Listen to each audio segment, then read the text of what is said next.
By the way, speaking of, because you, as you brought up the topic of abortion, which is something I've been talking about quite a bit lately, I got to give you some credit.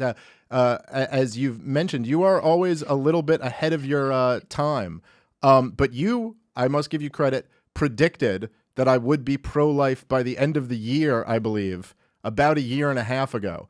And you were right. Yeah. You were right about it. I remember what you said, and it really stuck out to me because I was starting to go in that direction, where I was like, man, I mean, like second and third term abortions have to like be illegal, like maybe Right. in the first few weeks. And you said you won't be able to be an abortion minarchist for long.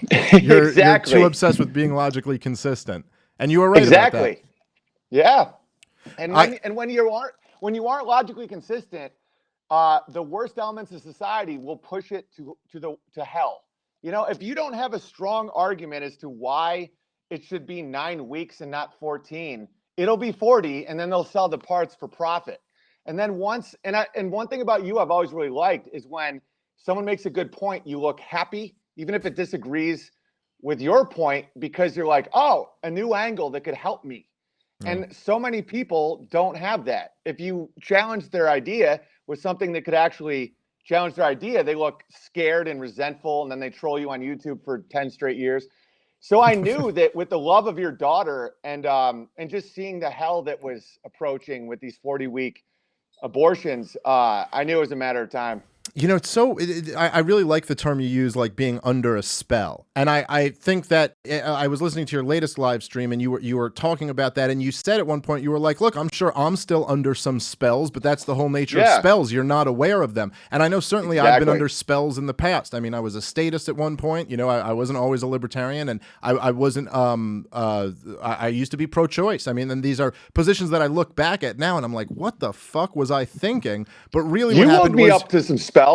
Yeah, but that's the thing. I'm sorry to cut you off, but go on. No. But yeah, and you as well for me. It's like, but it kind of like it's this fog that fades away, and then when you look back at it. So I was tweeting recently like a bunch of you know, pro-life type of stuff, to see how pissed off some people get at you for it, and there was some guy who claims to be a libertarian tweeted at me at one point. He goes, I remember when Dave used to be a libertarian and now he's just an awful person because I've become pro-life.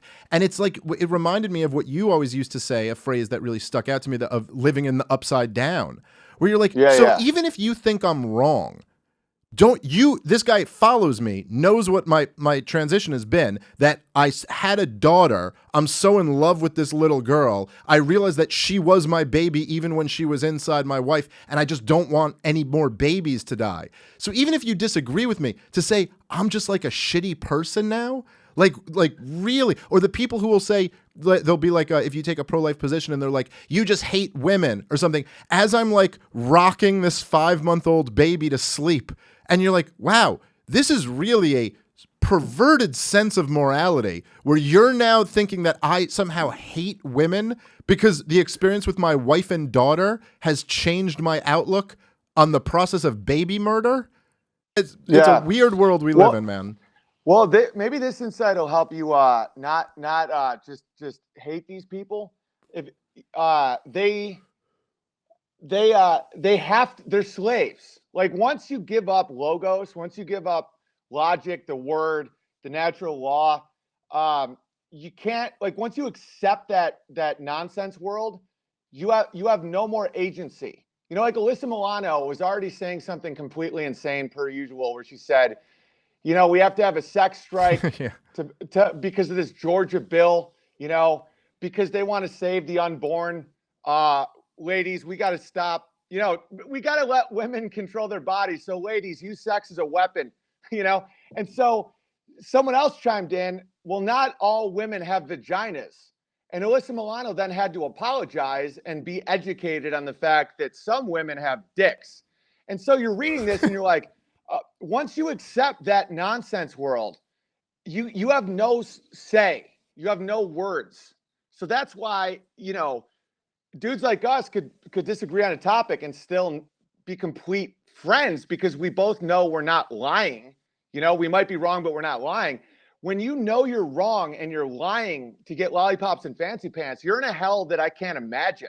Yeah. You know, like you got Jimmy, we were talking about being scared, getting kicked off Twitter and stuff. I look at a guy like Jimmy Kimmel that I know was once a good joke writer, and he's got to be up there, slinging the narrative. Imagine being that funny and not allowed to tell a joke. There's no amount of money. Imagine being a moral person and you got to go out there and, shout your abortion, ladies, be proud of that murder. And it's like, you can't say anything back. Jimmy Kimmel, Jimmy Kimmel's a great example of that, because for a fact that he's scared of his own instincts. Like, that Jimmy Kimmel has a moment. That's what makes him so tragic. Yeah, yes, he was funny. Because I guarantee you, there's moments where like a joke pops into his head to say, and he's got to go, no, don't do that. Don't do that. Because he is naturally, he was funny and offensive. And now he's made his bed with this, like, whatever social justice system. And it's like, okay, watch out, because you make that bed, and the same with Alyssa Milano. Now you got to sleep in that bed that you made. Now you got to deal with that. Exactly. So, by the way, the Alyssa Milano thing, I saw that tweet, and it was ridiculous on so many levels. Number one, she, with no sense of irony, doesn't even realize that she's advocating the conservative Christian point of view. Like, doesn't even realize that she's saying, she's going like, yeah, well, if you won't allow abortion, then we're going to stop having casual sex. Like, this is your threat. We're going to stop murdering them. Yeah. Yeah. Like, this is your threat to fucking, like, Christians or something like that. It'd be like, not only are we not going to kill babies, we're not going to have out of wedlock sex. You're like, you realize you're giving them exactly what they want. That's exactly what they've been advocating for decades. But then then the other level of it is that you're like, and this always falls apart with them, where it's like, that's the most unfeminist thing you could possibly say. So we disagree with, say, like, men on this issue. I mean, I don't know if the idea is that Alyssa Milano is fucking a guy who's pro-life. That's the only way it would even really make sense, if you were like, I'm withholding sex from someone. You're still trying to make sense of it. No, you're right. This is my fault. There's no irony in a world with no truth. Yeah. So that's why mainstream comedy is not only dead, but it's been decapitated, pissed on, and burned a few times. But it is interesting. There's no satire without a base of truth. If the world is whatever you will it to be because you're an insignificant narcissist Luciferian, there is nothing to play off of. Therefore, a joke can't exist. There is no irony when what you say is reality because you're a self-absorbed psychopath. And that's a good point. They don't see that what they're doing is ironic. If you say, women are in the safest, most powerful position as mother and wife in a home, and any woman will tell you that's experienced both, than a wage slave in a cubicle after her 9th abortion and a 3rd rape at a Democrat convention. It's like, so how is it feminist to get women in these unpayable college debts, major in underwater lesbian ballet, pay back that 60 grand the rest of your life, work for it? You think your cubicle boss loves you like your husband and your sons? And so when you say that isn't even feminist, you have to remember, they don't care what anything means. Yeah, but Nothing. It does. But Black Lives Matter. What about black people in the city? They don't, when they say Black Lives Matter, they go, well, what logical consistency? And then they just go, but lollipops. And you're like, but truth. And they're like, but lollipops. And you're like, I'm getting goats. I'm getting the fuck out of here.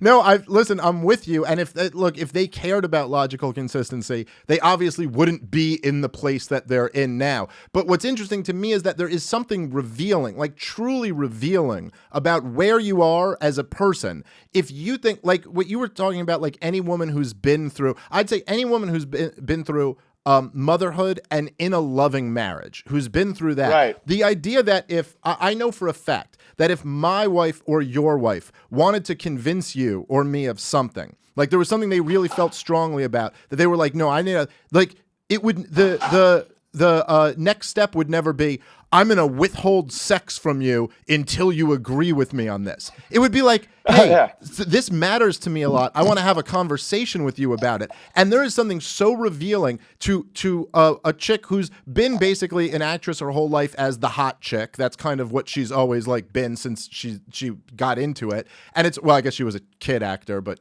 Hollywood, they probably thought she was the hot chick back then too. But the idea that you go, well, here's the go-to, here's what my highest value is. Not that I can argue this point or try to convince you, you're not getting my pussy until you agree with me on this issue. It's like, wow, you really just revealed a lot about yourself that I don't think you intended to. And then, of course, the response about how some women have dicks or whatever, it's just like, oh, and also, you guys, you've contradicted yourself so many times that you're literally not allowed to say anything. There's just, you live in this, like you said, this upside down, logic-free world now, where it's like, if you mention the word male or female, you're committing some type of offense. So you're fucked. Yeah. Exactly. And that's the satanic deal people make, is once you accept nonsense for material, you can get out of it, but it's hard. You have to give up everything you've gained from the lies. And what you were just talking about, I oddly, for being a guy that seems kind of out there with some of my beliefs, I don't see the master evil plan as much as other people do. I think that a lot of the people in these positions, some of these writers, some of these people with power, they don't know the loving nature of men and women.